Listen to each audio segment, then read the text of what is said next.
All right, so let's change it up a little bit this week and let's do a quick tutorial. This is going to be the first in a series of tutorials on how I configure MotiveWave for my setup and what I do. So kind of front and center to all of this is how I set up my TPOs or market profile charts. And I use these primarily for structural reference points intraday.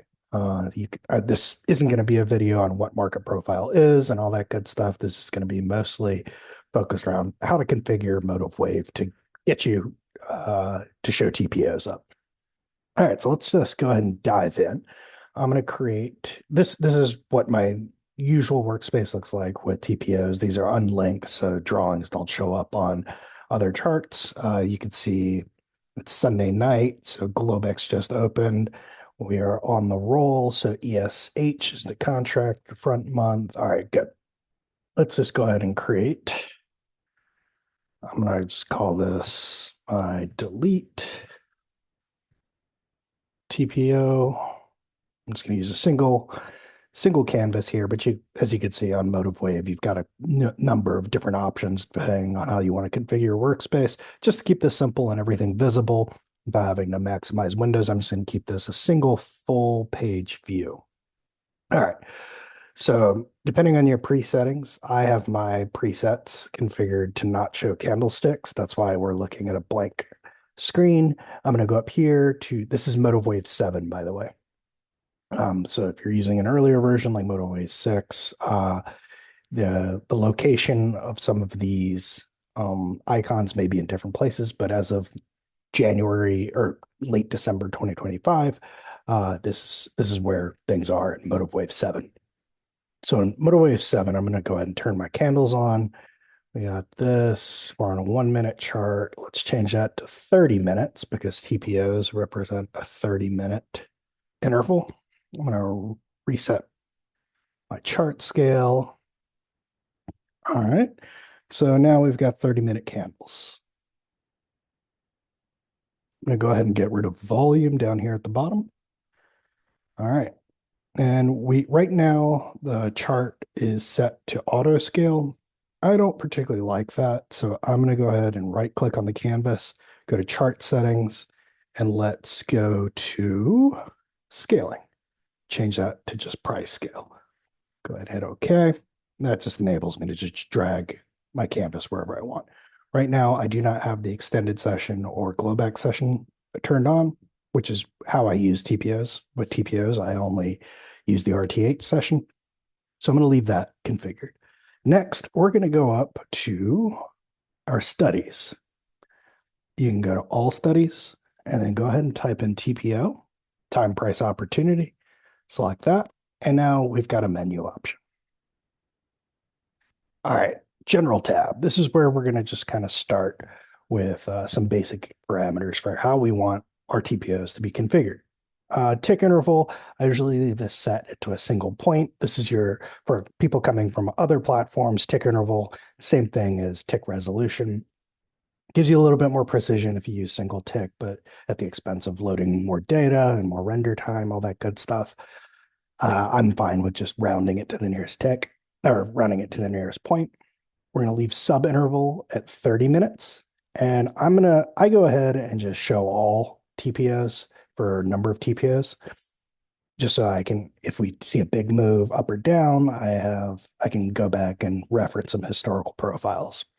Next, I'm going to toggle RTH data only and use historical minute bars. Historical minute bars, kind of the same thing with tick resolution. You're sacrificing some tiny bit of precision for more performance and less drain on your memory. So I'm just using historical minute bars. MotiveWave has that as an option.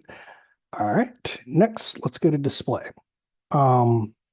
Split overnight regular sessions, daily bars only. If you are interested in using the Globex session, so you can look at how London and Asia trades overnight and look at the respective profile, you can toggle that on. I don't do that, so I'm going to leave that off. Point of control, we're going to define that where to price spent the most amount of time. You can change that to volume if you prefer to use the volume point of control. I'm just going to keep it simple. and keep it with time. I like my points of control to be a bright red, just so I can see it. Generally don't like taking trades at points of control, so like to keep that visible. Open marker and close marker, these are just little indicators that show up on each requisite TPO to indicate where the market opened and where it finally closed. I changed the open just to green, and I changed the close to bright red, and I leave that enabled. Row totals, I don't show row totals. Line font, you can modify this for how you want your value areas and your POCs to be labeled here. Midpoint and midpoint I leave unselected. I don't use this.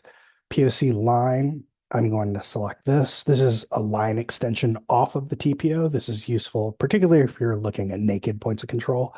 I keep that line same color as my point of control, bright red. You can also change the thickness of the line or the type of line that you have enabled for the point of control.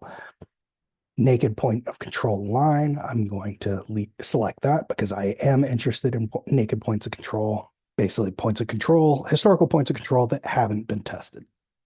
Single prints, I want to leave that enabled. You can select whatever color you like for leaving your single prints highlighted. I like them to stick out, so I'm just use this bright pink and intersect at the start of the next profile. And then format volume is thousands and millions. I just leave that selected. Doesn't really do anything for me.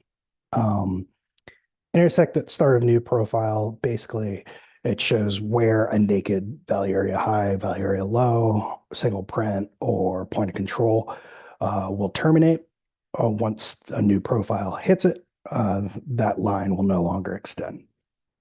Additionally, you have the option of displaying the day's high, RTH high, and RTH low by selecting these options. I don't use these since I usually have the weekly and the daily highs highlighted on my execution chart. But let's go ahead and just add this and see what we're working with. All right, MotiveWave's doing some thinking. All right, great. Let me go ahead and change. So it looks like we've got a little bit of wonkiness. So it looks like we're showing A periods for every 30 minutes. Oh, I see what I did. So let's double click on one of these profiles. I'm on a different computer, so I'm not using my primary MotiveWave license and workspace file. So this needs to be changed a little bit. And what I'm doing is I'm unselecting use chart bar size. This basically defines how you want a TPO to be defined. So I was using a 30-minute chart. Because this was selected, this was telling MotiveWave to generate a new profile for every new 30-minute candle. Obviously, that is not what we want, so I'm going to unselect that and select time frame as 1 day. Let's go ahead and hit update. That should clean things up. There we go. Cool. So this was the shortened session on Christmas Eve, day after Christmas, looks like. All right, now we're cooking. Next with TPOs, I don't like having candlesticks on my TPOs. I prefer to keep my market profile charts focused solely on profiles. I don't care about the price action. I used to use a line instead of candlesticks just to make it a little bit easier to read and ignore if needed, but I don't even use that anymore. So going up to your candlestick selector, I select no bars. And that leaves my workspace and canvas completely focused on the RTH profile. Okay, we're getting somewhere now. So let's go ahead and configure this a little bit more. Right now, we're not showing value areas. We're not showing the value area high and low. And we are showing the IBR initial balance here, as well as the opening range. So next, we're going to double click on that TPO profile to open up this dialog box again. I'm going to select display as a header. Let's go ahead and skip to IBR. So in IBR, initial balance range, I won't talk about what this is, but some people use it. I don't. So I'm going to turn the IBR off. That's what that yellow bar was here. It's basically so IBR was configured to 2. So basically, it just shows you initial balance range of two profiles or two periods within the profile. I don't trade off those, so I'm going to configure that to be off. And the opening range is set to a 5 minute opening range. I trade, if I trade the opening range, I'm trading the 30-second opening range. I know a lot of people are really big on the 5 and 15 minute opening ranges. I don't use that, but that's what that green candlestick is right here. It shows you where that 5 minute opening range is, but I don't use that. So let's hit apply and see what that does. All right. Profiles are looking better. Let's go over to the cells menu. All right. Let's color mode. Yeah, let's keep it solid. If you want to cycle between different time periods, so you can have like one color for RTH, one color for Globex, Tokyo, or London, you can do that. I'm focused on just the RTH. So I'm going to leave this solid. And the bar color, I'm going to go ahead and make this, let's just go ahead and make this black. Hit apply. All right. So now our TPOs are showing black on the profiles. Cell width, I'm just going to leave that at the default setting of 10. ETH bar color, I don't care about ETH, so I'm not going to enable that. Color letters, you can modify how you want your colors to display depending on your color theme. I'm not going to play around with that for this purpose of this video. Here, under letters and letters ETH, you can delineate how you want letters to show up in terms of font and font size. I'm not going to configure any of that. Expand profile, I'm not going to default to an expanded profile. MotiveWave enables you to manually expand profiles if that's something you're interested in. Usually, I will leave the current day's TPO expanded just for quick reference. All right, so it looks like on the sell side, we're in a good place. Now let's toggle over to the value area. Let's go ahead and show our value area. We're going to keep the value area defined at 70%. That's 70% of the time that price spent in is how we're defining the value area. You can also change it to display by volume or time. I'm going to leave it selected as time. And then I am going to change the bar color for the value area. You can do it wherever you want. Let's just select this little blue here and select naked range lines and leave our range lines black. And the range fill, this will fill in the value area for you. Makes it a little bit easier to see. Let's just go ahead and make that gray, but let's dial back the opacity to like 30%. It's kind of my default setting that I like to use. Let's hit apply. All right, so it looks like we're seeing some gradient still. Let's see what I did back on cells. I left cell gradient turned on. There we go. So now what we have is we have a profile that's highlighting the value area high in the blue area with an extended range. So 6984 is the value area high of the previous day's session, and 6973 is the value area low of the previous day's session, with a point of control right here, right about 6978-ish, give or take. All right, so we have our profiles configured. Now let's see what else we can do. I don't trade off a volume profile. If you do, select volume profile here, and you can toggle this on, hit apply to see what that does. And you can change where you want the volume profile to display. Here it's displaying on the right. Most commonly, you'll see it displayed on the, or it was defaulting to displaying it on the left. Most commonly, you'll see it displayed on the right. So you can see the volume profile with the bid ask distribution as well here. I don't use that, so I'm going to keep that off. And then here on the volume profile, you can also make the same adjustments to the value area, range lines, etc. Sessions, this enables you to, if you're using multicolored options, this creates a lot of noise for me. I leave all of these toggled off. If I want to take a glance at the Globex sessions profile, I'll just turn ETH on. But again, I'm only focused on RTH. Options. If you, something that's kind of handy is if you want to keep candlesticks on your profile, you can select underlay. And what that will do is it'll leave your candlesticks visible and the TPO will be on the backdrop. I usually like to use real values and then hit apply and then hit OK. And we have our profile. All right. I mentioned expanding profiles. Something else you can do in MotiveWave is if you right click on any of your profiles, you can expand it to see how value developed throughout the day. So what we see is we had an open just above the prior day's point of control here. Uh, Buyers were able to push the auction to new highs and then failed to hold the prior day's value area high. And we auctioned lower, tagging the prior day's value area low. We tagged it once here, had a little stop run here in the H period, and value kind of migrated towards the point of control, wasn't able to retake it.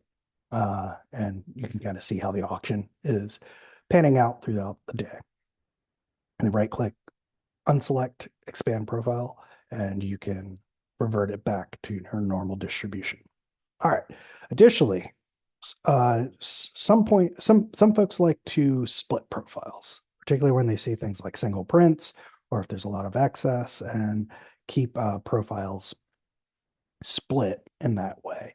You can do that in MotiveWave, but again, by right-clicking on where you want to split. So I'm selecting this B period cell here where we saw a purple or pink single print, and I'm going down, split profile at 9 a.m. All right, so now we have split the profile and you can do some other things with it. You can clear splits, you can expand, all that good stuff. So that's not a really good example. I would have left that merged, but I'm going to go ahead and clear my splits. Let me see if I can find a better example of something I would split. Also, if you play with your scaling functions, you can see more history.